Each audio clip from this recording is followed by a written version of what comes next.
Welcome to another wonderful Susannah Calloway audiobook. We are excited to have you with us. Before we begin the story, please like and subscribe to our channel and share it with friends. This allows us to continue adding free clean Western romance audiobooks for you to enjoy. The following title is copyrighted by Susannah Calloway, Western romance author. Now, find a comfortable spot, relax, and enjoy the story. The Fiancé's Return. Chapter 1. Smoke curled around Marin, and the smell of alcohol and filth was pungent in her nostrils. Fear made her stomach weak. She'd made a terrible mistake, and now there was no one to help her. She was cold and tired. The days of travel and her captor's constant badgering had made her weak. They had denied her food, trying to force her compliance, but Marin wasn't going to give in so easily. Now, they were starving her. Day in and day out, she was allowed to smell the meals being prepared, but never to taste them. The show's boss, Felix Roberts, had come to her with his bowl full and offered her a morsel if she'd promise not to run away again. She'd slapped the bowl and its contents into his face, which was why he had bound her hands. Her wrists were sore and the faintest hint of iron in the air let her know she'd rubbed them raw in her effort to escape. Marin rested her head on the pole that propped up the center of the tent in which she was being kept. The wood was old and half-rotten, but still strong enough to hold her in her current state. She was bound in front, a welcome reprieve. Initially, her arms had been bound behind her back, nearly injuring her shoulder. Felix ordered the bindings changed when he realized he might permanently damage his new acquisition. The irony of it all was that her sister Elise had taken Marin and fled New York to save her from the attention of this very type of man. Her sister had been right all along. Marin couldn't look after herself. All of this disaster was her own fault. She'd allowed herself to be babied her entire life, and now she had been trapped by her own naivety. Dirt flew at her face as a large boot kicked the ground in her direction. "Get up," a gruff voice bellowed. The voice was now horribly familiar. Marin opened her eyes to look upon the face that had tormented her for days. Felix was a tall man, the size of an oak tree, with a neck as thick as one of its limbs. He was also a formidable man with a temperament that made him terrifying. His words were harsh, even to those he called comrades, and his tongue was as foul as a trough of slop after a heavy rain.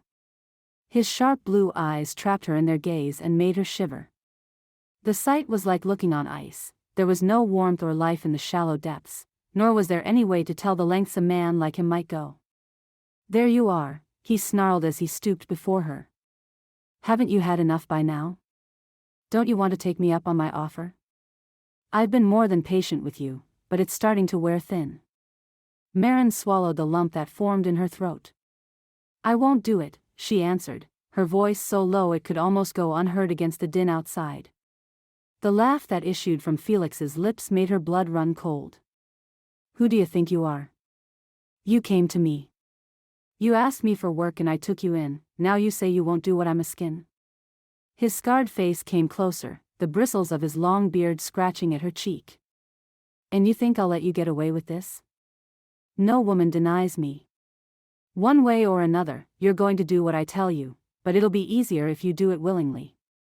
Her insides churned, and Marin would have vomited at his threat if there had been anything in her stomach. "Please let me go. I won't say anything. I'll be no trouble. I just want to go home," she pleaded as tears stung her eyes. "You are home." Felix smirked. "You best get used to it." "I want to go home," she continued to protest as a feeling she couldn't describe stirred inside her. "Shut your hole. You ain't going anywhere," Felix countered as he slapped a large hand against the pole which held her captive. Marin should have been afraid. She should have kept her peace, but something inside her wouldn't allow it. The geyser inside her erupted and there was no stopping it, for brazen fear had taken hold of her senses. "I won't do it. I won't. I want to go home. You let me out. You let me out of here," she began to scream as she kicked her legs. She tried to get him with her right foot but missed. The next thing she knew, something solid swung through the air and snapped her head back as it connected with her cheek. "Wench! I'll teach you to throw your foot at me, Felix bellowed as he snatched her up by the hair and dragged her to her feet. Marin yelped in pain at the force as her injured wrists were dragged along the splintered surface of the pole. She stopped at the sight of something glinting in the light of the fire filtering through the flap. A knife. Her breath caught in her throat, and her senses returned to her in a rush as Felix brought the glistening blade to her face and held it against her cheek. I told you. One way or another. His mouth pressed against her ear. You had to choose the hard way. A moment later, her hands were freed as the blade slipped between the pole and the rope, dividing it effortlessly. Then she was being shoved with a force so great she lost her footing and fell to the dirt, a cloud rising and filling her mouth as she began to sputter. Get up. Felix yelled. Time for you to learn who's the boss round here. His boot connected solidly with her back when she tried to stand and sent her flying to the earth once more. She wanted to cry, but she held it in. She wasn't going to allow him the satisfaction of her tears. He'd probably only enjoy his torment more if he knew how deeply she feared him and what was to come. He shoved her toward the open flap in the tent, causing her to fall over and over before she finally stumbled out. She was able to get her footing then, but only for a moment, before Felix shoved her forward, urging her to move faster. She faltered but somehow managed to remain upright. Get moving, he ordered. What's going on, Felix? One of the other men asked as they neared the fire that marked the center of the camp. Felix sniggered. She needs a lesson in manners, he answered. The other man's eyes washed over Marin in a way that made her skin crawl. He licked his lips and smiled, revealing darkened teeth. Need help in her instruction? You feelin' for a lesson, Briggs? Felix hissed. Ain't often we get someone the likes of her, round here, he answered. Marin's head was yanked backward as Felix once more grabbed her by the hair. You know, you're right. She is a pretty little thing, ain't she? She'll bring big bucks, Briggs answered. He was now on his feet, the spot by the fire forgotten as he moved toward them. All right then, Felix answered. Over there in that thick of trees, he continued, pointing the blade of the knife towards a patch of thick brush with a few tall trees interspersed amongst it. Then they were moving again. Marin could no longer hold in her tears as they drew closer and closer to the spot assigned for her lesson. She tried not to hear the comments of the men that followed her.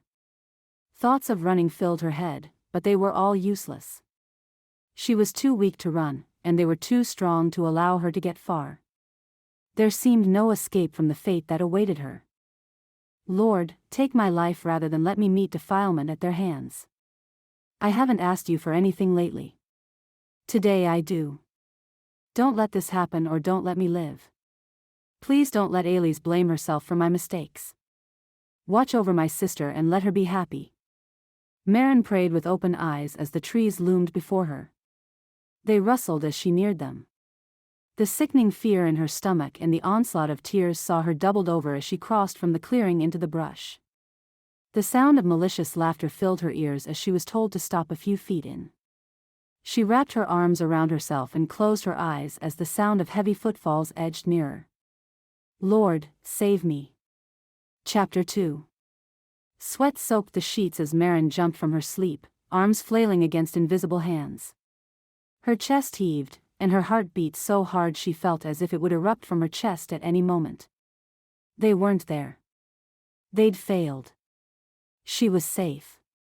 Marin forced the memory of her captors away and focused on the memory of her rescuers. She recalled how Hamilton and his brothers had arrived in time to save her from a horrific fate. How they had brought Felix and Briggs to heel and had whisked her away from that horrible camp before anyone had been wiser. She'd been lucky, but the girls who remained had not been. How many had suffered their lessons? How many had been robbed of their innocence for the lusts of flesh and gain? Tears rolled down her cheeks and dampened the cinnamon hair that fell over her shoulder as she sat up in her darkened room. Her eyes darted around her until they adjusted, still looking for those menacing faces, haunted by the sounds of their voices whispering their intentions. Mary? Elise's voice sounded suddenly, and the door to her room was flung open, the light from below filtering in. The sight of her sister's face brought the tears coursing from her eyes. Though it had been months since her ordeal, every second of it lived on inside her head, and every night she returned to some part of it. "I was passing to our room when I heard you scream," Elise stated as she came to sit by her bedside, brushing Marinn's hair from her forehead maternally. "I'm sorry," Marin apologized. "I didn't mean to disturb you." "Don't be silly," Elise answered, as she pushed away the hair that stuck to her cheek. "I just came up to get something. Hamilton and I were downstairs talking about lunch this coming Sunday." "We're still having everyone over?" Marin asked in order to distract herself. Her breath remained quick and her heart was still galloping in her chest. "Yes. We were trying to decide what to serve so he could pick a few things when he goes into town tomorrow," her sister answered with a smile. The way Elise looked at her was so full of love and concern, it was painful to see. Her sister still saw her as the child she no longer was. Marin wished she could be young again, but there was no going back. There was only pressing forward. "Is he going into town?" Marin asked as her pulse finally began to slow. She folded her hands together and tried her best to look composed, trying to alleviate her sister's worry. Elise was keenly aware of what Marin had suffered after she'd run away, and how her departure had almost caused her to lose the only family she had left. Selfish. The word echoed in Marin's head and snapped like a whip against her heart. How could she have done what she did? She should have known better. She should have stayed put or at least told her sister of her intentions. If she had, things may have been different. "Your fault." Her eyes fell on the quilt that warmed her bed. Hialeah had made it for her when she returned, and the pair had been introduced. Marin was shocked to find out that her family had grown since she left, and when Elise and Hamilton had wed, suddenly she had a much larger extended family than she could have ever dreamed of. Still, she felt out of place. Elise had formed bonds in her absence, but while Marin was gone, all she'd had was herself and her prayers. Her safe return was one of the first times God had ever answered her that she recollected. Still, there was the guilt and the loneliness as Marin watched her sister happy in her new marriage with her new family, leaving her on the periphery. Elise did everything she could to include her, but Marin couldn't find it within herself to be who she used to be. The carefree girl who had set her foot outside the borders of Hidden Creek had landed her carelessly into danger and had changed her. "Yes, he's going into town first thing in the morning," Elise answered. "Can I go with him?" The surprise on her sister's face was evident as they looked at each other before Elise lit the lamp by her bedside. "Are you sure?" her sister questioned. Marin nodded. "It's been weeks since I left the house, and besides, I'd like to get some fabric to make something nice for Hialeah. I haven't been able to thank your sister-in-law properly for the quilt she made for me." "Mary, Hialeah isn't looking for you to reciprocate. She did it out of kindness, not to get something out of it," Elise answered. "I know. I just want to do something nice for her. I don't really know her or Simeon. Maybe this will help. Should I make something for the baby?" Elise looked at her thoughtfully. "Before, things like that would have made you smile to even think of them," she said gently as her hand reached up to touch Marin's cheek. "You don't smile anymore." "I'm sorry," Marin answered as her eyes fell from her sister's face. "It's not an accusation," Elise replied. "Just an observation." Marin noted the subtle crack in her sister's voice. "Don't cry. Please don't," Marin pleaded as her eyes rose quickly to Elise's face. "I can't bear to see you cry over me any longer. I can't help it. I almost lost you, Mary, and I can't even begin to imagine what happened to you while you were gone. How horrible it must have been for you, and I wasn't there to help. It wasn't your fault, Elise. I'm the one who left. Don't blame yourself for my actions. You have to stop taking responsibility for me. I'm grown. I make my own decisions, and it was me who got myself into the mess. Not you. But I promised to protect you," Elise countered. "You can't." Her words seemed to hit her sister like a slap, so shocked did she look. "I'm not a baby anymore, Elise, or a little child holding on to your skirt to lead me. I'm not your responsibility. I have to learn to stand on my own 2 feet and not make myself a burden to anyone. Why would you say such a thing? Elise interrupted. You could never be a burden. I say I am. Mary. Listen to me. Stop blaming yourself. You and Hamilton have a life to live. A happy life, Elise, and I'm so pleased that you found a good man to love you. But you can't keep your eyes on me every second of every day, and you can't keep seeing me as the only one who needs you. You have a husband now, and who knows how soon before you have a family to add to that. You are my family, too. I know, but I'm not your burden. She sniffled.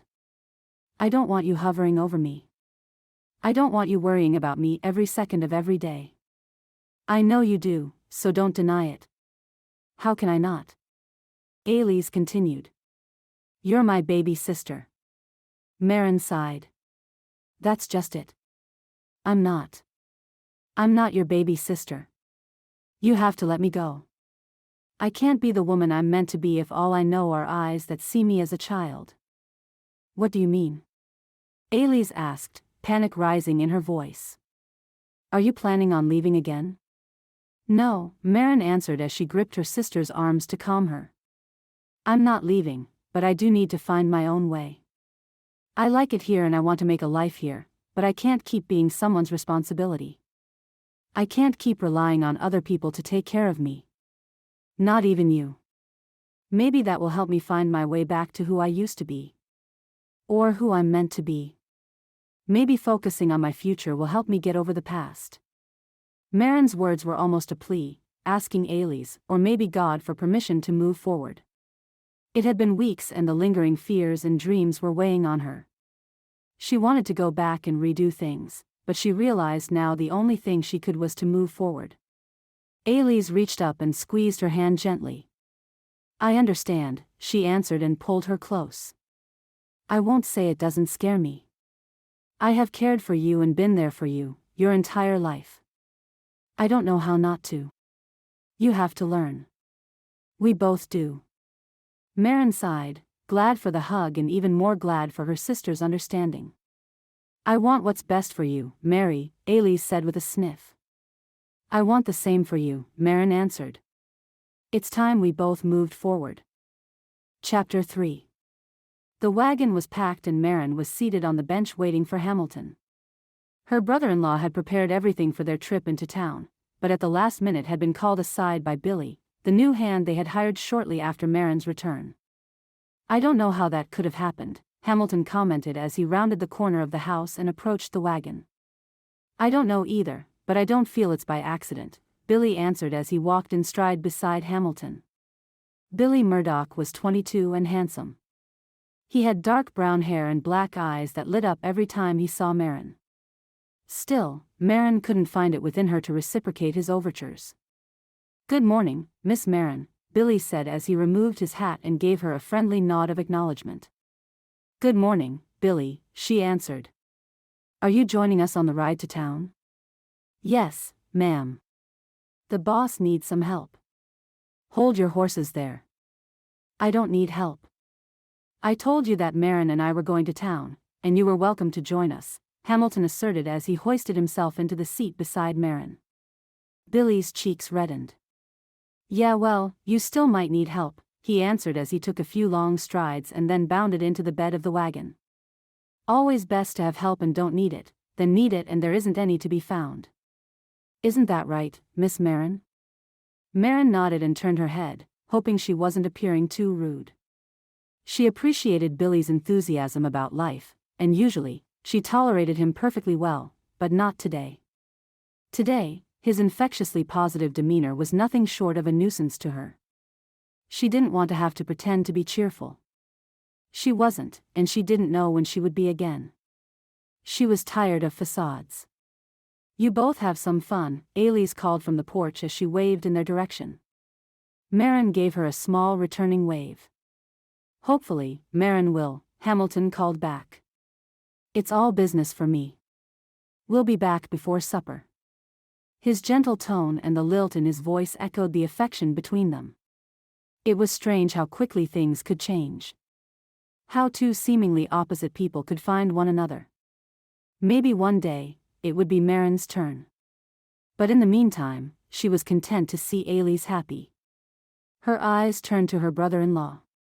Marin hadn't thought Hamilton possessed a kind bone in his body when she'd first met him, and the months that followed had done nothing to convince her otherwise. She was almost frightened of him the night he and his brothers appeared in the darkness to save her. Then everything had changed, and she saw a side of him she could never have imagined existed, his tender heart. Her sister was good for him, there was no denying that. Elise kept him humble, and his passion kept her peaceful, and their mutual faith kept them grounded. Hamilton was still working on unlearning the harsh, unreasonable lessons his father had taught him as a child, but with her sister's help, he was making progress. He'd even started calling Hialeah by her name, which was a lot considering the history the two shared. Marin was glad for it, yet somehow, it almost made her feel as if she were even more on the outskirts as the members of their new family began to grow closer. It felt as if they were squeezing her out, though she knew better. The problem was with her and no one else. If she wanted things to change, then she was going to have to take the steps to make change happen. "I'm glad you decided to join me today," Hamilton said suddenly, causing her to start. "Thank you for letting me come along. I know you have a lot to do. I promise I won't get in the way or get into any trouble." Hamilton chuckled. "Marin, believe me, you won't get in the way, and you certainly aren't any trouble." She stared at his face, searching his features, wondering if what he said was true. How could he say that, given all that had happened? How could he call her no trouble when all she'd ever brought him was difficulties? He must have sensed her feelings as he replied quickly after. "I mean that. You are no trouble to me. I'm glad to have you in the family." Elise must have said something to him. There was no other explanation for his behavior. Her ever-worrying sister was probably trying to ensure that Marin felt as at home and as welcomed as possible among them so she wouldn't try to fly the coop again. It wasn't necessary. There was no way anyone could ever get Marin to leave Hidden Creek again. Not for any reason. She gave Hamilton a smile and turned her head, focusing her eyes on the road ahead. The ride into town seemed to fly by, mostly because Marin's thoughts had filled her mind so thoroughly that she barely noticed anyone or anything around her. Once there, Billy assisted her from the wagon before the trio proceeded about their business. Hamilton and Billy talked with one another as she trailed behind them. Their first stop was the feed store to collect grain for the animals. Marin was little occupied with her brother-in-law or his ranch hand. Her eyes were busy noticing the ones that peered back at her. One woman who passed her stared openly and then began to whisper to the woman who walked beside her. She, too, turned to look in Marin's direction. "You don't have to come along if you don't want to," Hamilton interjected as he hoisted a bag of grain onto his broad shoulders. "Elise said you had some things of your own you wanted to get." "Yes. I just thought you might want me to stay close by." "Don't be silly. Go do what you need to do." "I can manage just fine," Hamilton answered as he hoisted another bag onto his shoulders. "Are you sure?" she asked. "Go deal with your business.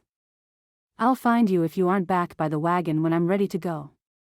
Marin felt a strange sense of relief wash over her as Hamilton released her to go about her way. It was the first time in months that the sense of claustrophobia she'd been experiencing finally seemed to lift. She nodded. "I'm just going to the haberdashery and maybe to the bakery." "Enjoy yourself," Hamilton replied and flashed her a smile before he turned in the direction of the wagon, a large bag balancing on each shoulder as he walked. Marin didn't hesitate longer. She turned on her heel and began walking to her destination. She strolled along the walkway, gazing into the windows she passed, looking for anything interesting. Nothing grabbed her. It was as if her life had become shades of gray where once there had been so many colors. The girl she was had gone, and she wasn't sure who she was now. The sound of boots bounding behind her filled her ears, but Marin didn't acknowledge them. It wasn't until Billy appeared at her side that she stopped. "Billy, you startled me," she said curtly. "I told Hamilton I'd accompany you," he answered, his hat once again folded in his hands and resting in front of him. "I didn't ask for an escort," she replied quickly. "Never said you did," he answered with equal rapidity. "I said I offered." She stared at him suspiciously. What do you want? The bluntness of her question seemed to take him by surprise, and he delayed in his response. Finally, he mustered an answer. I like you. I want to get to know you. It was Mairen's turn to be stunned. Hadn't he heard what had happened to her? She knew everyone was still talking. She was pure in that respect, and she hadn't done anything to shame herself or her family, no matter what anyone thought. Though the earlier looks let her know that others believed contrary. I'm not interested in you, she answered, feeling only slightly bad about her frankness. Billy's features never wavered, despite the harshness of her response. I know you aren't, he answered. I said I was. So I'm making it my mission to make you like me. She huffed. She didn't need his foolishness. Billy, she started but was quickly interrupted. Don't bother telling me I shouldn't. If you knew me better, you'd know I am the most determined person you'll ever meet, he said with a smile. And the nicest, he added with waggling eyebrows. Don't ask me. Ask anyone. I don't want to ask anyone, she retorted. I just want to walk by myself. All right then, he answered and took 2 steps back. What are you doing? This way I'm not walking with you. I'm walking behind you, he mused. Marin stifled a groan and marched to her destination. Chapter 4. Billy had grown on her. In the weeks since their visit to town, the young man had shown no end to his attention. He was there whenever Marin needed anything, and he took every opportunity he could get to speak to her, even when she tried to ignore him. Today had been no different. She woke early to help her sister in the garden. Their enlarged patch of vegetables for the house was doing well. It was a project Marin had initiated after seeing the bill for the items they had purchased for their Sunday meal with the Barber family. The garden had been a success in everyone's eyes, but to Marin it was a reminder of how she didn't yet have a family of her own. She had spent the evening watching the family units interact. Hamilton took every chance he could to put his arm around Ailey's, while Simeon and Hialeah were occupied with their new son, Benjamin. Gwen and James had their hands full with their 2 girls, Miriam and Elizabeth. They were all so happy and settled in their places in life, and Marin was anything but. She didn't know where she was or where she was going.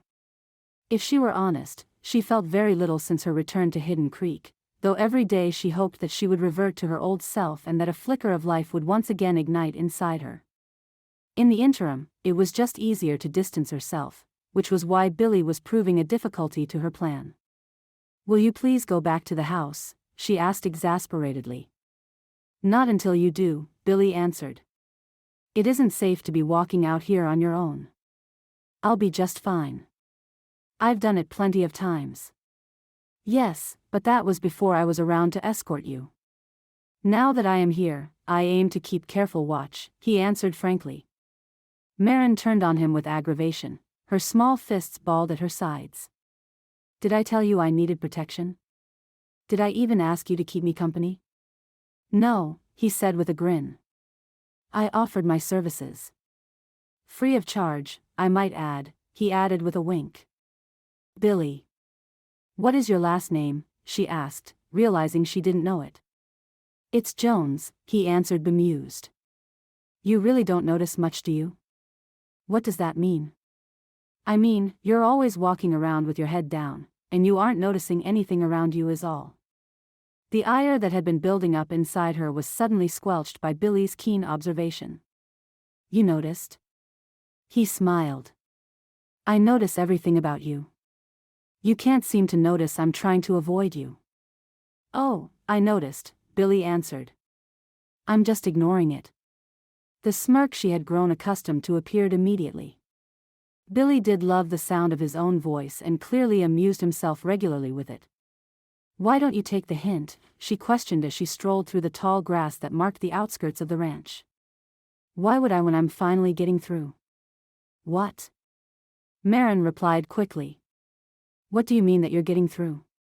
You aren't getting through anything. But I am, he replied. I'm getting to you. I know it. Don't even try to deny it. I can see the acknowledgement in your eyes. Her gaze shifted immediately. Her eyes? What could he possibly see in her eyes? There was nothing to see. There you go.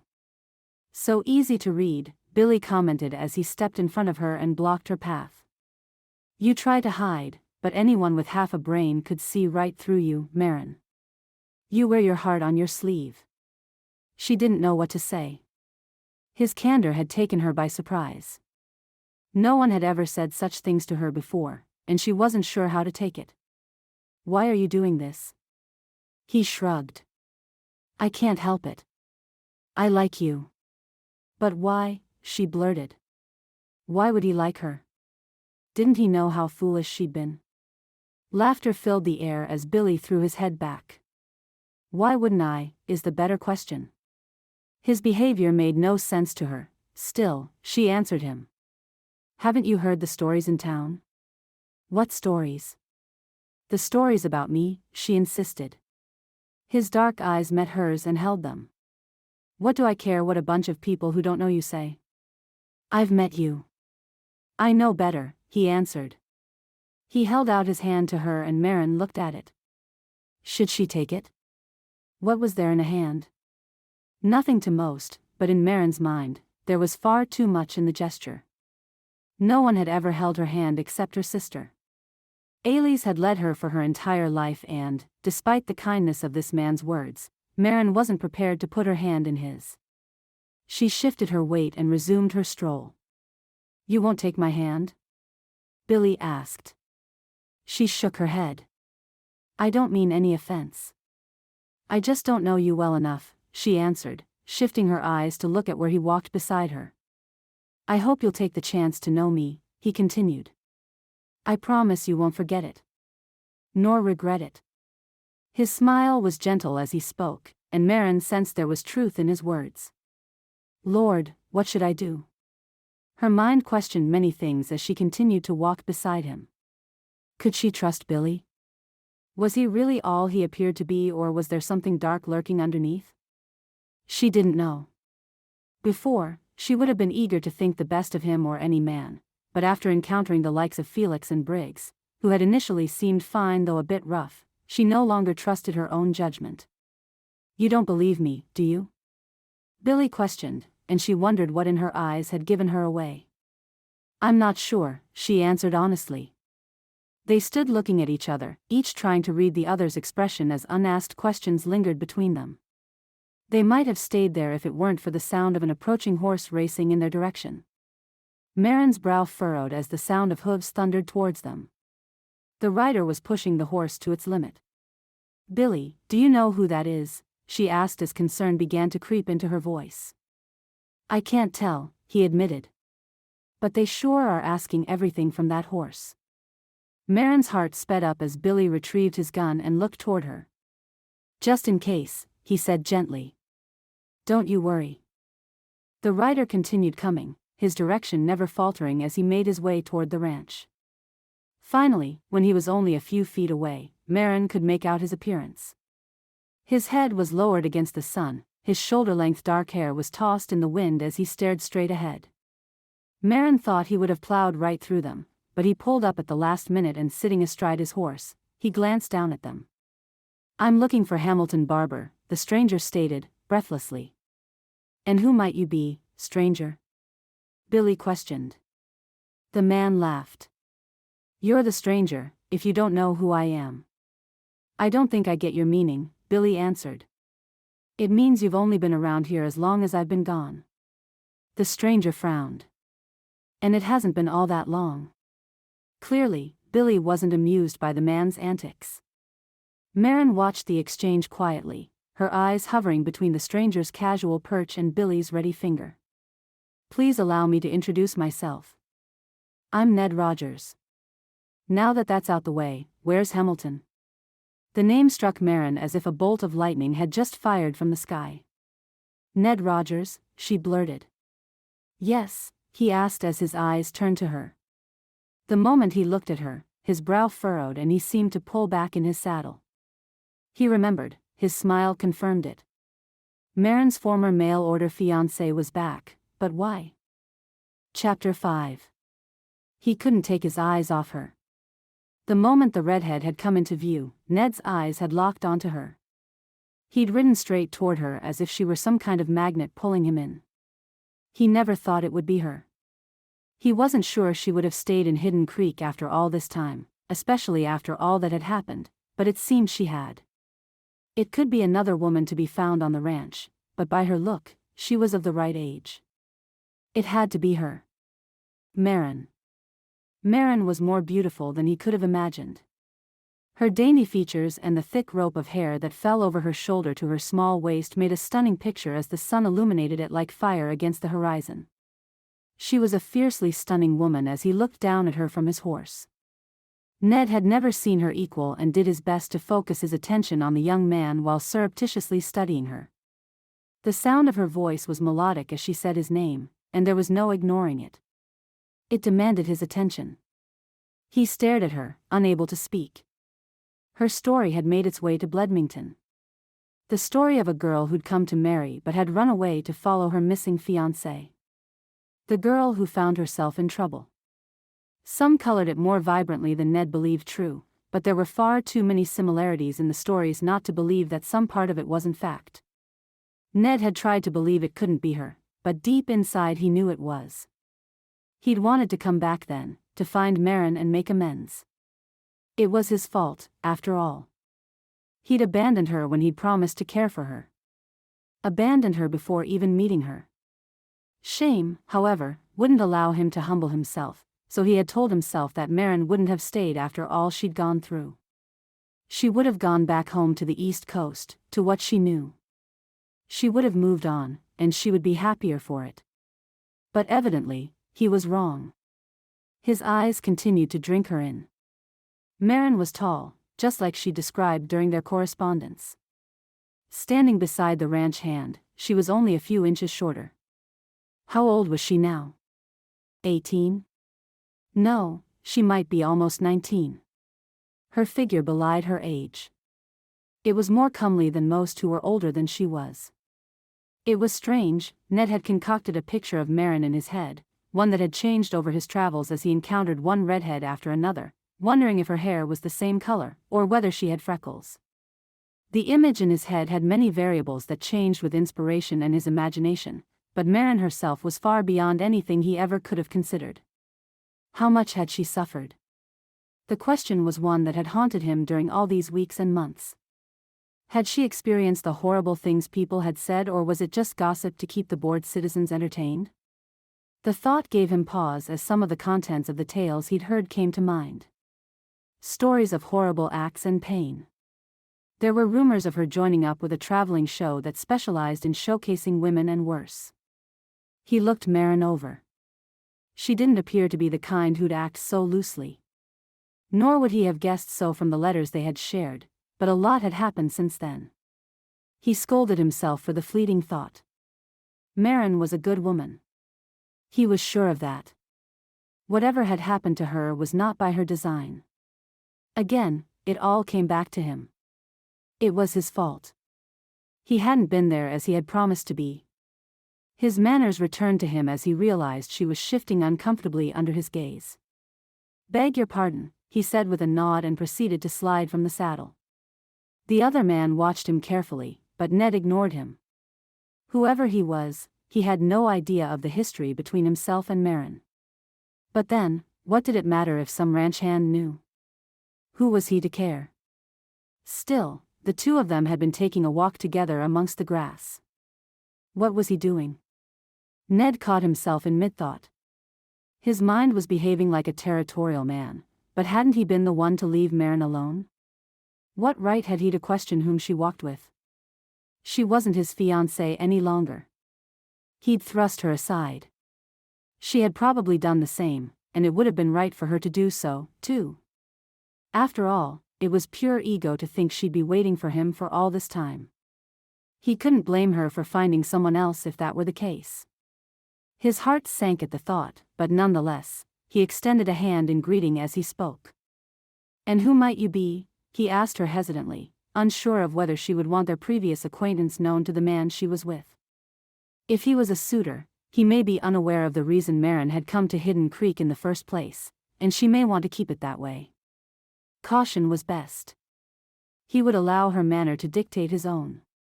It was no surprise that Marin didn't take his hand. Still, Ned let it linger there several moments in the hopes that she might. "What are you doing here?" she questioned, still refusing his feeble pleasantry. Her eyes were locked on his, beautiful light brown eyes full of feeling. What he saw hurt him, but he couldn't stop looking. "I needed to see Hamilton," he answered and pulled his hand back into place by his side. "You know this guy?" the young man finally interrupted. He had been watching the exchange between them cautiously, and if Ned wasn't mistaken, he seemed to have a bit of edge about him. He was younger than Ned, that was sure, and he was smaller in build with barely a hair on his chin compared to Ned's neatly trimmed stubble that outlined his jaw. "I thought I did," Marin answered, and the words were like a knife in his gut, but he deserved it. "What does that mean?" the young man continued to question. "Nothing, Billy," she responded, her eyes moving from Ned's to his. Ned wanted her to look back at him. And he wanted to see what was in her eyes when she looked at that other man. Again his mind was wandering to things it shouldn't. "Billy, is it? Is Hamilton here or not? It's really important that I speak with him." Ned took the liberty of changing the subject. Marin clearly hadn't told Billy of his existence, and it seemed she wanted to keep it that way. He could honor her decision. Billy's face was full of distrust, but nonetheless, he answered Ned's question. "He's up at the house." "Good," Ned said and gave Marin another look before swinging his leg up and over the back of his horse and settling into the saddle. She looked up at him, and Ned couldn't help the repressed regret. It had been a constant companion, but he'd never felt it more keenly than now. He had made a mistake. How big he wasn't sure he could ever quantify, but there was one thing he knew as he looked into the eyes of the young woman who was looking back at him. Marin shared his feelings, though hers were for an entirely different reason. And there was anger that burned on the outskirts of her gaze. Justified anger and surprise. "God, I pray one day she'll forgive me wronging her. I pray for the strength to tell her how sorry I am." Ned allowed himself a small gesture, nodding to her before he knocked his heels against his horse's side and raced toward the ranch. He had an appointment, one that was long in the making, and it was time for him to face the music of the life he'd left behind when his brother John had died. It was time for Ned Rogers to come home. Chapter 6. A haze had fallen over the ranch and everyone's eyes seemed to linger on Marin no matter where she turned. She knew why, though she tried to pretend she didn't, but it was obvious. Everyone wondered how she was handling the fact that Ned had come back to Hidden Creek. The town was elated with the return of its prodigal son, but Marin didn't share their sentiment. Ned had abandoned her, left her without even meeting her after months of confessing his love and intentions. When the test of his words had come, Ned had failed, and with it, all of Marin's hopes and dreams for her future had vanished. "I don't see why everyone is so happy," Elise complained as she plucked the laundry from the line. She had just been told about the party Widow Klein was throwing to welcome Ned home. Hamilton sighed. "I know Ned isn't your favorite person, but he and John were always good to the people of this town." "Good to them or not, I have reason not to share their sentiment," Elise interjected as her head snapped around to look at her husband, daring him to say contrary. Marin's brother-in-law knew well the wife he'd married and smirked at her response. "Yes, with good cause, but it doesn't change the fact that when Ned and John were here they were valuable and vital parts of this community. The fact that Ned is back and ready to reclaim his land and start over is a good thing. We need more men like Ned around." "I don't agree," Elise replied. "Hidden Creek needs men of character, and from what I have seen of Ned, he doesn't have much of that. I still don't know why you gave the land back to him. You could have used it to extend your holdings." "The land was never mine, and I never intended to use it. I had hoped Ned would come back and make of it what he and John had planned," Hamilton answered as he stood from where he'd been repairing the cart's broken wheel. "I'm glad I was right. Must we go?" Elise huffed petulantly. "No, we don't have to, but I'd very much like to. Ned was a good friend. He may have done wrong by you and Marin, but he has never been anything but a solid man to me, and I for one am willing to do as the Bible says and forgive." Hamilton's comments silenced Ailey's. Marin had stayed out of the conversation. The day was hot, and she was too tired to argue Ned Rogers' virtues or villainies, but hearing Hamilton speak so highly of him made it even more unbearable. Forgiveness, there was a concept easier said than done. Marin had been trying to move on from the events of the past, but it was difficult. She'd been hurt and disappointed so much that it was almost impossible for her not to think of it. Only Billy seemed to help. His kind nature and persistence were once annoying, but had become wonderful over the last days. Then Ned came back. Ned's return had changed a lot of things, including the amount of time she spent with Billy. It felt wrong. She couldn't explain it, but the fact that Ned was there, the man whom she had once intended to marry, made spending time alone with Billy seem inappropriate. It was ridiculous, of course. Ned had no claim on her anymore, and neither did she have claim to him. He had ended everything when he'd left Hidden Creek. Why should she be the one to suffer more for his choices? But then, why couldn't she shake this ridiculous feeling? "I'm going for a walk," Marin announced as she dropped the last of the shirts into the basket that sat at Ailey's feet. Ailey turned to her. "I can come with you if you want. We haven't walked together in a while." Marin appreciated the sentiment, but she needed time alone. She needed to think, pray, and decide how she was to handle this. There seemed to be so much ahead of her, but she had no idea which direction to go. "Thank you, Ailey, but I'd rather walk on my own this time," she said with a warm smile, hoping to assure her sister that she was all right. "Enjoy your walk," Hamilton commented as he walked towards Ailey's. Marin wandered under the bright sun. There were chores to be done, but she was sure Ailey's would handle them alone, at least this once. Hidden Creek was so beautiful, and Marin had come to appreciate her home in the West more and more every day since she'd returned from her disastrous experience. The day was hot, but the breeze that rolled off the hills was cooling, and Marin allowed the feel of it against her cheek to drive the direction of her feet. She closed her eyes as she stood to face the nearby creek. In the Bible, David would sit upon hilltops and talk to the Lord. It was something she found herself doing more and more every day, and every day she felt more and more of his peace. So why was she crying? Marin raised her hands to her cheeks as her tears began to fall freely. What was this? She didn't understand. Why would she be crying? She lowered herself onto the tall grass beneath the shade of a large sycamore. The creek was sparkling in the white light as the sun reflected off its surface. "Why, God?" she asked, as her emotions began to melt and all the feelings she'd held in began to rise to the surface. Her cries wafted away on the breeze.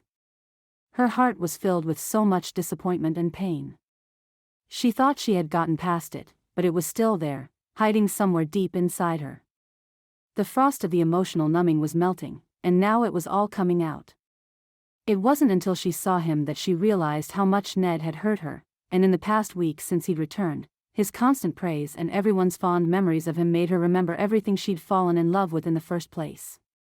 "Turn yourself to me, and have mercy on me, for I am desolate and afflicted," she recited quietly. Psalm 25, a voice replied from behind her. Immediately, Marin began to wipe her cheeks. She didn't want anyone seeing her like that. She didn't need more people hovering and worrying.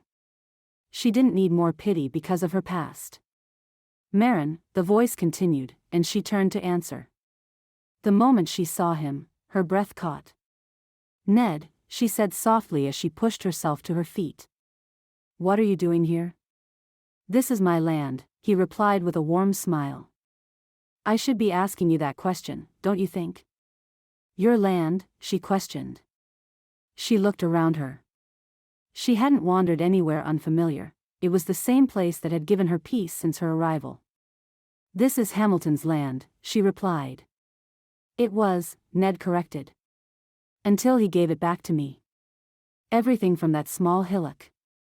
The 60 acres to the south belonged to me." Marin didn't know how to answer. All the things that had been taken from her, and now her place of peace was being stolen, too? She balled her hands into fists. She took a deep breath to calm herself, but she didn't wait for the exhalation. She fled from Ned and the hill and her peace and everything she had hoped to find there. But Ned easily caught up with her. "You're upset," he said, as he gently grasped her arm, stopping her. Marin yanked away from him. "Don't touch me. I'm sorry." Ned's hand dropped away. "I just wanted to know if there was anything I could do to help." "There is," she said, squaring her shoulders. "Leave Hidden Creek and never come back." "Is that really how you feel?" he asked. She hated his soft tone. "Yes," she snapped. "I was getting by just fine before you came back." "I'm sure you were, Marin, and I'm sorry for taking that from you, but I had to come home." "I was gone long enough," he said frankly. "I made a promise to my brother, and I have to keep it. I won't be any kind of man if I don't." "You aren't any kind of man now," she retorted. "How can you just come back and expect everything to be fine?" Her words were meant to hurt. They were meant to cut him as deeply as he had cut her. Yet even in her anger, he remained calm. His voice was even and yielding as he replied. "You're right. Everything is not fine, but it's going to be." The way he looked at her made her heart hurt. She couldn't take this anymore. Marin bolted, leaving him staring at her back. Chapter 7. Strange things were happening. "What do you mean, they're missing?" Hamilton bellowed. "That's 2 new plows. How could they just disappear?" He'd repeated the question 4 times now, but no matter how many times or how many ways he asked, Billy's reply was the same. "I don't know, Hamilton. I locked them up just as you asked. I swear. I don't know where they could have gotten to. Even if you didn't lock them, who would take them? There's no one around for miles." "There's Ned," Billy replied quickly. Everyone turned in his direction. "Ned?" Hamilton repeated, surprised, then shook his head. "Ned wouldn't do something like that." "How do you know?" Billy countered. "Because I know him. I've known him a lot longer than I've known you, and I'm telling you, he wouldn't do something like this. Ned is no thief." Marin wondered at his certainty. The things Ned had stolen from her were far more valuable than a couple of plows, but she wasn't about to bring that up. "Then they have to be here somewhere," she offered. "Plows don't just walk off." "Precisely," Elise agreed. She was sewing the buttons back onto one of Hamilton's shirts after he'd snagged himself on a stray branch a few days before. "You're just looking in the wrong place," Marin continued. "I've looked everywhere," Billy insisted. "I'm telling you, as the Lord is my witness, they ain't on this ranch. I don't know where they are or who took them, but I am telling you that I am 100% sure they ain't here. First, a horse goes missing. A bunch of my cattle take sick, and now 2 plows just disappear." Hamilton itemized the mysterious occurrences on his fingers. "What's going on?" "I don't know, but none of this can be accidental. Someone's plotting against you, Hamilton, and we need to find out who." There was something in Billy's voice that made Marin's blood run cold. Plotting against him? Who would plot against Hamilton? And why? Could it be Ned? She wanted to tell herself yes, it would be easier to add some other reason to dislike him, but it simply didn't ring true.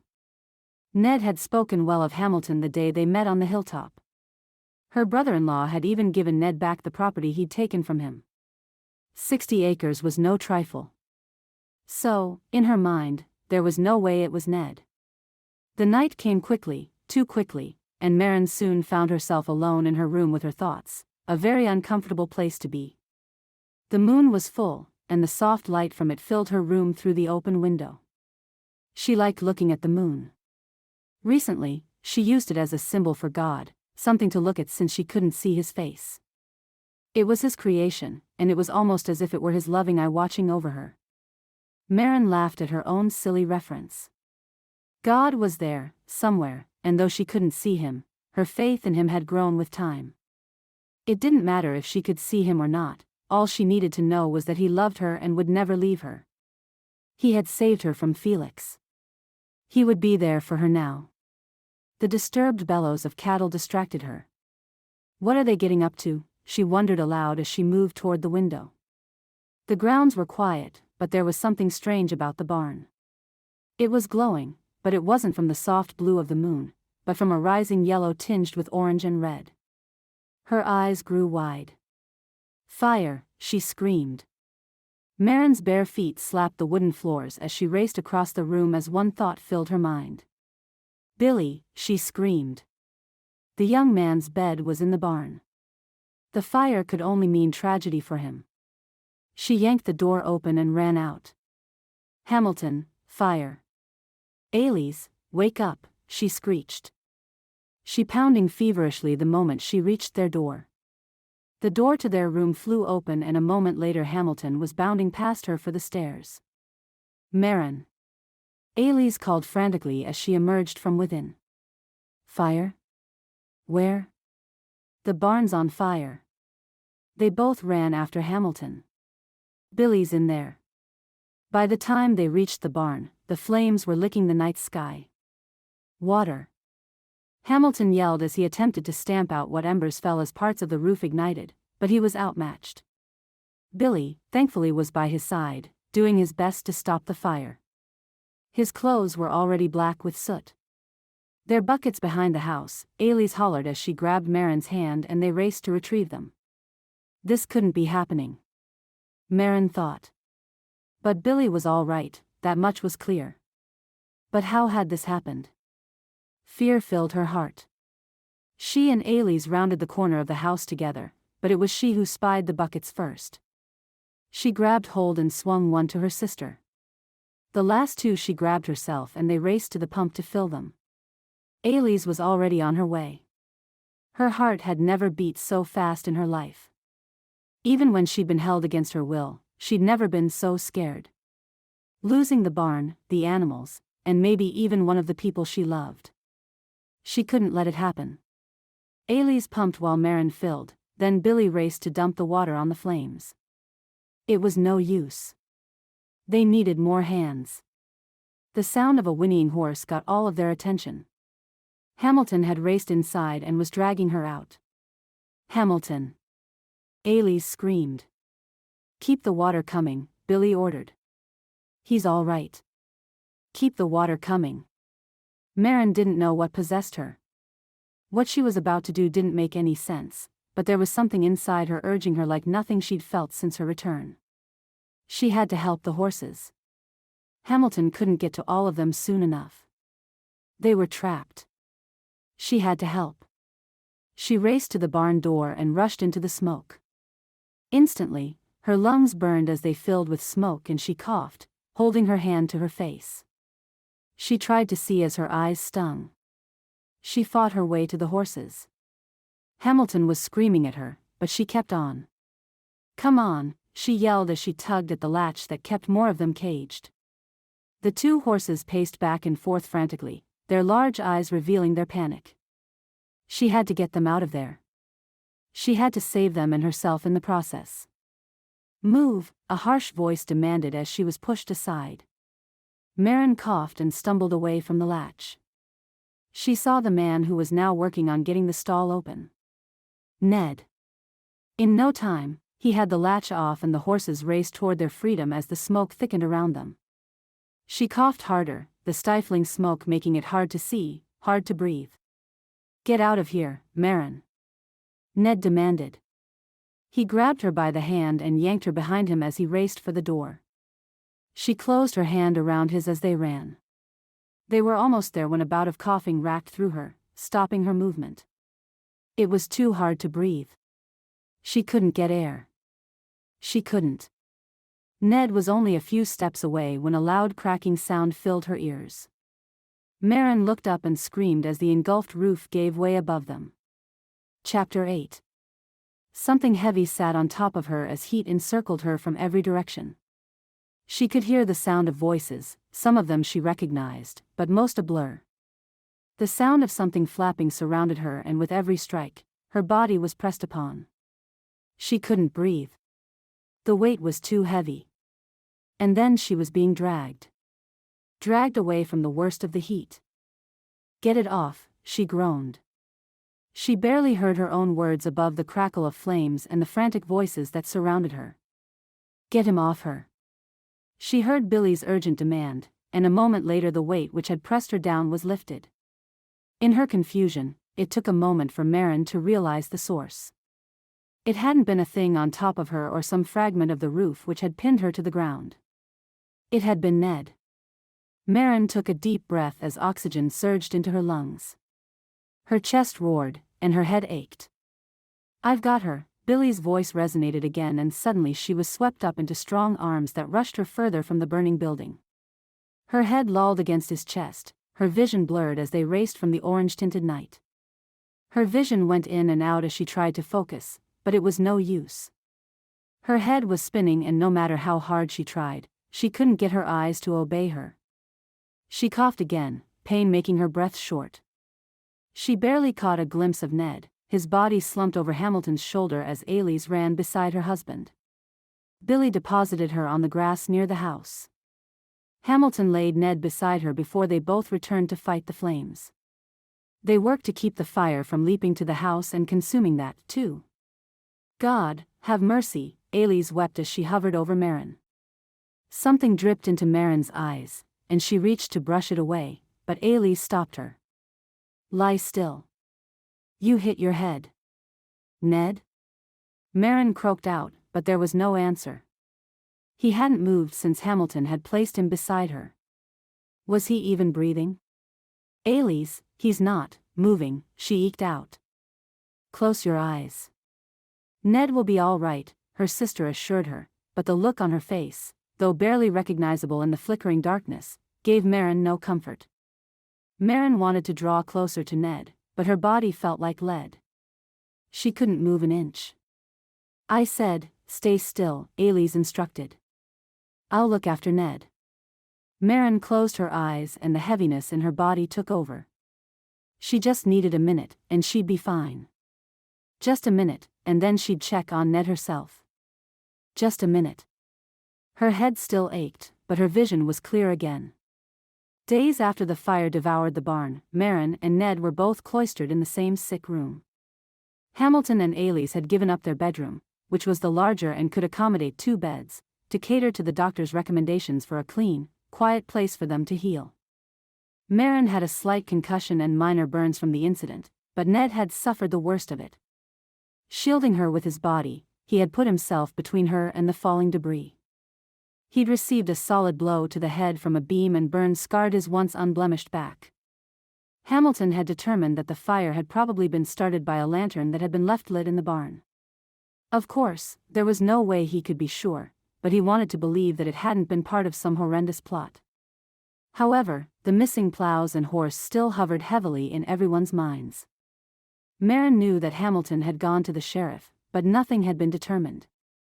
Marin stared over at Ned on the other bed, watching as he continued his fitful sleep.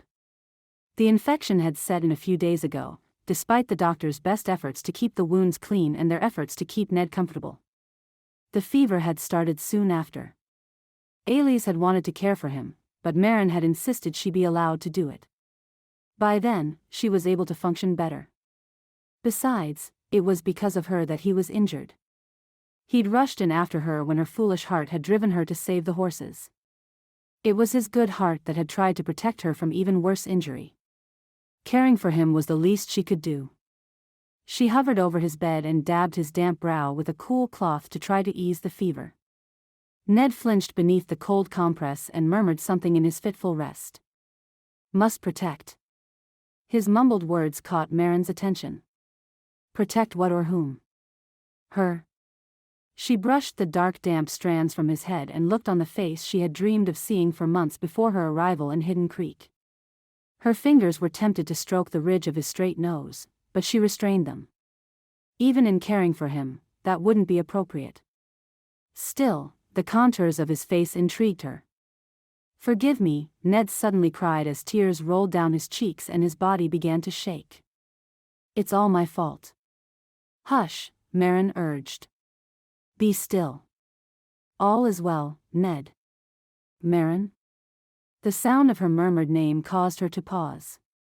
Did he know she was there or had some fevered dream confounded him? She was unsure whether to leave him be or remain, but something held her fast. "I'm here, Ned," she said gently as she continued to minister to his brow. "I'm well." "Left her. Shouldn't have left her," he continued in his fevered state as Marin listened. "It's all right, Ned. You came back." "It's all right," she assured him, but he wasn't hearing her. The fever had his mind, and when his eyes finally snapped open, they stared glassily at her. "She'll never forgive me," he rasped. "Never." He clutched her wrist as she held the cloth to his brow, the intensity of his eyes almost alarming. Marin looked at his pained expression. He had never asked her to forgive him, yet absolution was what he craved. Could she give it to him? Could she put away her anger and hurt and allow her heart to forgive? "And forgive us our debts, as we forgive our debtors." Her father's voice echoed in her mind. It had been a long time since she'd had cause to think of him, but now as she sat with Ned, she heard him recite the Lord's Prayer as clear as day. He had always admonished them to forgive, though warned that it was not an easy task to complete. The forgiveness from God required one's willingness to forgive others. "Forgive me?" Once again Ned's urgent words filled her ears and moved her. Holding onto his hand gently, she pried his grip loose from her arm. "I forgive you," she whispered. "I forgive you, Ned." He stilled beside her, his eyes shimmering and unfocused as they looked at her. He smiled as sweat poured from his brow. "Marin?" "Yes," she answered. Had the fever finally broken? Had his senses returned? She gazed at him hopefully, then without a word, his hand reached up to her head and pulled her to him. The action was so quick yet gentle that Marin had no chance to respond, as Ned's lips met hers for the first time. She stared unblinkingly, surprise robbing her of her ability to move as his lips pressed against hers and then fell away. His eyes closed and again, his body flinched fretfully. Marin sat there long after he ceased to stir. Her fingers played at her lips where Ned had left his mark. They tingled and her heart raced in her chest as she savored the act over and over again in her head. What did it mean? Did Ned Rogers still care for her? Better still, did she care for him? Chapter 9. The weeks of his recovery had been long ones, full of pain and discomfort. The pain was easy enough to bear, given the reason for it.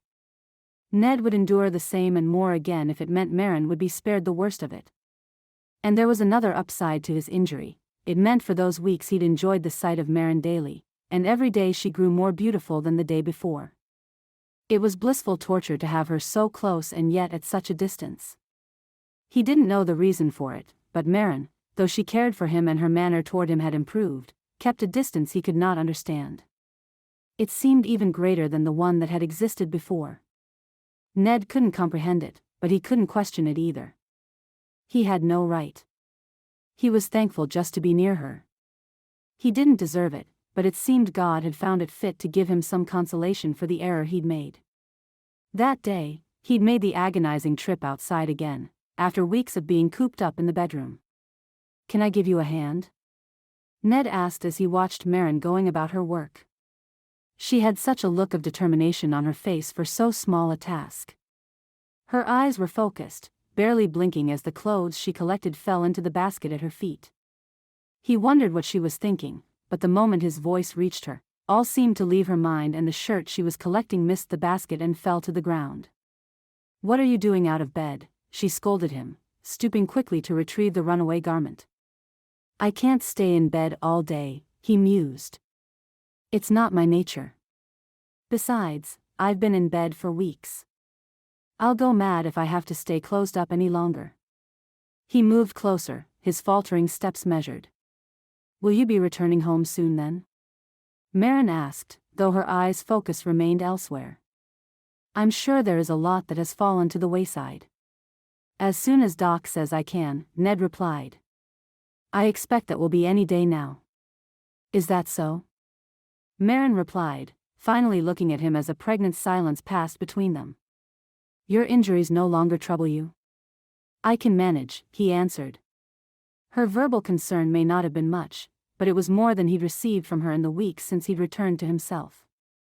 Though his injuries were still worrisome, a fault of the lack of movement he was sure, the pain was considerably less and would vanish altogether if he were allowed to do more.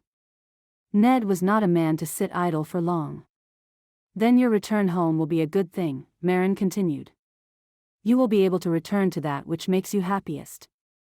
The cadence of her voice was even as she spoke, but even in its rhythm, Ned noted a hint of melancholy. Did his pending departure bring her some grief? It was silly to hope so, but Ned found himself to be a fool when it came to Marin. Her hand was holding onto the line where she'd been plucking a pin, and he reached up and covered it with his own. Will you be happy to see me go? He asked gently, his eyes fixed on the brown depths of her eyes as she blinked rapidly at his question. Of course, she answered after a moment. I wish you the best. As I do you, Marin. It is all I have ever wanted. Her eyes glistened and wavered in their focus. At that moment, Ned would have wished for nothing more than to be able to read her mind and know her thoughts. This Marin was different from the woman he had courted by letter. Her fierce, bold spirit had vanished, and a more sober and quiet woman had emerged. It was by no means a detraction, but the maturity of her nature had brought with it a mystery that had been lacking before. Marin had once poured out her very self onto the page for him to read, but now everything was veiled, her eyes the only sign of her feelings, and even they proved difficult to read. I haven't had the opportunity to thank you, he said, sliding his hand from hers as he removed the peg from its place and then the other, dropping the garment it held into the basket. What for? You cared for me. I know that must have been difficult for you, being injured yourself, he said as he continued to assist her. You were in much greater need than I. My injuries were nothing in comparison. Besides, you were hurt because of me. I was in your debt. Caring for you was the least I could do. So you nursed me out of obligation? Yes. I mean, no. I did it because you needed to be cared for. Marin appeared flustered. Elise could have done it. Yes, she could have, Marin answered. She wanted to. Then why didn't you let her? He continued to question her, knowing he was crossing into a territory he might not like. It wasn't for her to do, Marin replied. She gathered another item from the line and placed it in the basket. Why not? She stopped and looked at him squarely. Because I wanted to do it. Elise has her husband to care for. It was only right that I care for you. Again, obligation. I must have truly been a burden to you. It was not out of obligation, but if you wish to see it that way, she replied. A small pout plagued her lips. Ned found it amusing. I wish to know it for what it was, Ned answered. What would you have me say? Her eyes locked on his. The question struck him. What was he hoping for? Was he hoping for some confession of love? Some hope that maybe Marin still felt for him as she once did? The way he felt about her? The only thing I've ever wanted to hear from you, he replied. The truth. Marin's expression stilled and confusion slowly crept across her face. I don't know what that is anymore. What do you know? He questioned, a glimmer of hope sparking in his chest. I'm confused, and there seems to be no end of it. He stepped toward her carefully, his eyes never leaving hers as he attempted to wipe away the world for just a moment and have her entirely to himself. What confuses you? Myself, she answered. How I feel. How you feel. How she felt was something he was very interested in, but to hear of her confusion was somewhat discouraging to him, though he was more curious if he were honest with himself. I'm not sure, she began but stopped as if she thought better of whatever it was she was about to say. Marin, you can talk to me, he insisted. I know that I have done things that brought you pain, things that hurt you, but I swear it was never my intention to harm you in any way. I only ever wanted what was best for you. I know. No, you don't. He stepped closer and a look of alarm flashed across Marin's face and made him stop in his tracks. I'm sorry that I left. I thought I was doing what was best. I was in no position to marry, he admitted. John was dead and in my mind, I didn't think I could handle being a husband. It was John who always encouraged me. He made me feel as if I could do anything. Without him, I was temporarily lost. Marin listened as he spoke, her gaze never faltering, and Ned allowed the full weight of his feelings to peel away from him layer by layer. My brother was always there for me. I thought I needed him and his guidance. His instruction. And now? Marin questioned. Now, I realize that the only person I have ever needed is God, and that for my failings He is willing to forgive me. My only concern was whether you could. Marin remained silent. I'm sorry, Marin, Ned confessed. I'm sorry I could not have been the man you came here for. The man you deserved. That's the thing, Marin answered as tears filled her eyes. You are who I thought you were. It is me who is no longer the girl I was and can never be again. What are you saying? I'm saying that you are a good man, Ned Rogers. I wish you weren't, it would make things easier, but you are. Make what easier? Because then I could forget what I feel toward you and be content on my own, she admitted. I don't want you to be on your own, Ned countered gently as boldness filled him and moved him closer. I don't know how not to be anymore, she confessed. Yet it scares me at the same time.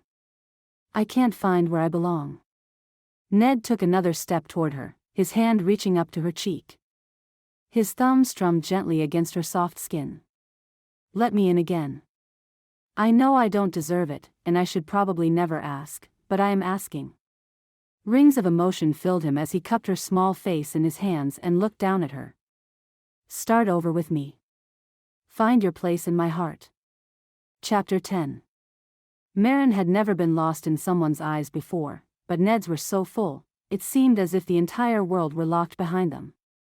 Where Billy had been a comfort, a distraction from her loneliness, Ned's presence was a hook dragging her toward the surface. She couldn't deny that the love she had for him, though suppressed, had never waned. His return had only made it blossom once more. Take me away from here. The words were uttered before Marin had given them thought. Where would you go? Ned asked, his hand still on her cheek. Anywhere, but I can no longer live under the Barber roof. I can no longer be the child I was and still am in my sister's eyes. I have to take the step and move forward in faith, believing in the only things I can. What's that? Ned asked.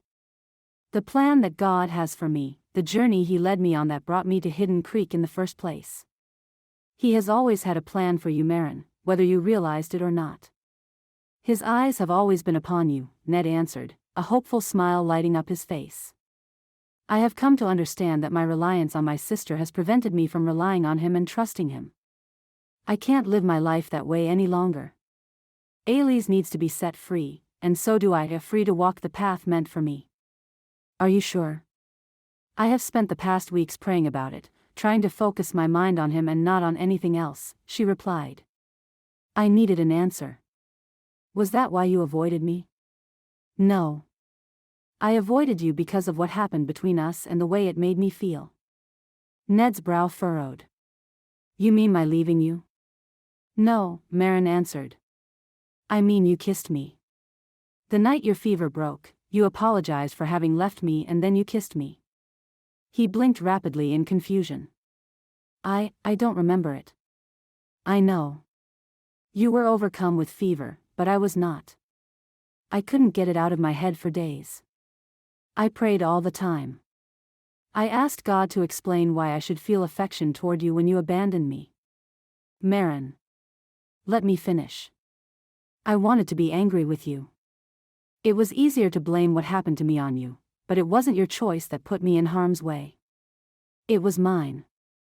I tried to convince myself that all I'd learned about you was false, a ruse to draw me in, but when you returned, everything I knew of you was proven true. People everywhere praised you, and it was no longer for what you'd done in the past, but what you were doing now. She sighed. Then you were hurt trying to save me, and watching over you made me realize that I still have feelings for you. That the care and concern I gave to you was because my feelings were still what they had been before. I just wasn't sure if it was wise to feel them. Ned watched her carefully, his eyes focused on her tenderly as Marin explained herself. It felt as if a great weight was lifted from her chest as she uttered each word. All she wanted was to relieve herself of the burden. How do you feel about everything now? I'm at peace. What happened is over. If I want to live a full life, I must let go of it. All of it. I have to forgive you, Ned. I already did, though you don't remember. I forgave you that same night, and from this day, I won't think of it any longer. What's past is past. Amen, he replied, closing his eyes momentarily. Amen, Marin echoed, as a small smile graced her lips. There is something I must ask you, Ned stated. I have to ask it now before anything else is said. I need to know. Anything, she replied quietly. If I asked you to marry me again, would you accept me? Marin's smile broadened. Are you asking? I'm asking. Will you marry me, Marin Keefe? Would you honor me even with all my faults and failings? Will you make me the happiest of men by being my bride? Hearing the words spoken sent a thrill up Marin's spine, but more shocking was the peace which followed. Absolute stillness. There was no worry, no fear, or reservation as she spoke. But I have faults of my own, she said. Could you live with them? I have accepted all of you, Marin. Your faults make no difference to me. Then, yes, Ned. My answer is yes. The room was silent as Hamilton, Elise, and Billy looked at them. Marin's heart, though light, was pained by the expression on the face of the young man who stood across from her.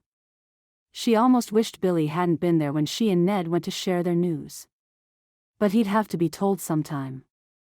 She knew it had been Billy's desire to make her his wife. He was a good man, strong and determined, with a sense of humor that would make the most melancholy of people smile with joy. Still, despite all of his good traits, her heart was not his. Her heart belonged to the man she now stood beside, her hand clasped in his. Are you sure about this? Hamilton questioned. His arms were folded over his chest as he stared at them. I am, Ned answered. As am I, Marin confirmed. Marin, Elise interjected, how can you be sure of him? He left you once. What says he won't do it again? Her sister's words were not meant to malign but were out of concern, Marin knew. Because I say I won't, Ned replied before Marin had the opportunity. I was a different man then. I've grown up. And you? Elise asked, turning her gaze to Marin. I've grown up as well. When I came to Hidden Creek, I was an idealistic girl living in the protective shadow of a much-beloved sister. Now, I am a woman, ready to set out on my own adventure, on my own path of life with the man I believe God has sent for me. How can you be sure? Why couldn't another be the one sent for you? Billy interrupted, a scowl on his face. Marin looked at Ned and then to Billy, her hand closing around Ned's more securely. Because I've prayed about it and the answer is always the same. My heart returns to the one who brought me here, to Ned. She released her fiancé's hand and crossed the small space that lay between her and Billy. There is someone for you, Billy. I know it. Some woman who is waiting for you as Ruth waited on Boaz, but I'm not her. I'm sorry for the pain this may cause, for I cherish your friendship. Friendship, he repeated as disappointment painted his features. Yes, friendship. You helped me when I was in a dark place, Billy. I will never forget that. I'm sorry that it may not be what you had hoped, but I am glad to call you a friend. Billy's face remained stoic, then he finally sighed. All right. Friendship. His eyes remained on her for a moment, before a flash of something flickered through them. I best be getting to my work, he announced and was gone a moment later. Marin felt sick. She had never knowingly been the cause of another person's pain. It was a feeling that hurt her as probably much as it did Billy. Then Ned's hand slipped into hers. Are you all right? She nodded. She wasn't all right yet, but she would be. Marin was sure of that. There was no veil or flowers for Marin as she stood before Reverend Murdoch. Reverend Dixon had retired a year earlier, and Reverend Murdoch had arrived to replace him. He was tall, unmarried, handsome and by all accounts, kind-hearted. The slender minister stood respectfully in the church with only Hamilton and Elise as witnesses. Hamilton had wanted to invite the rest of the Barber family, but Marin had asked him not to. She didn't want a large gathering, just enough to confirm to the world that she was indeed Ned Rogers' wife. She'd even declined the meal Ailey's had wanted to prepare. It was strange, but though she was excited to be Ned's wife, she didn't need a fanfare or the congratulations of others. She simply wanted to step into the new page of her life and see where it would take her. Reverend Murdoch began the ceremony, and Marin's heart raced as an unfaltering smile lifted her cheeks. The words she'd left New York to hear were finally uttered. "I do." Ned's voice was so sure and resolute as he uttered the words that Marin couldn't take her eyes off of him. He was smiling, like her, and in his eyes, she saw the very hope that stirred in her own heart. Today was a new day. It was a day of shedding the past and being open to the future. Marin was ready. She was ready to be the woman she knew was inside her. The days of being Ailey's little sister were over. The days of being protected and shielded were at an end. She was no longer looking to Ned for her salvation and hope or her chance at happiness. He was a part of it, true, but he wasn't her complete joy. God was. Amidst her struggles and confusion, amidst her anger and blame, she'd finally found herself. "Do you, Marin Aithne Breda Keefe, take Ned Cosgrove Rogers to be your husband in lawful matrimony?" Reverend Murdoch asked. "I do." She didn't mean to rush the words, but they flew out of her mouth so quickly that it made everyone look at her and laugh. "Sorry," she apologized as Reverend Murdoch grinned. "No need for remorse, my dear," he stated. "It's good to see a healthy enthusiasm toward marriage. After all, it is the first institution our Lord ever created and the one that most exemplifies his relationship with the Church." "Yes, Reverend. That said, I believe it's for me to continue," he mused and resumed where he'd left off. That evening, as Ned lifted her into his arms and crossed the threshold of their home, Marin felt a peace she'd never experienced before. This wasn't a stranger's house or her parents' house. It was hers. Theirs. "Welcome home, Marin," Ned whispered in her ear.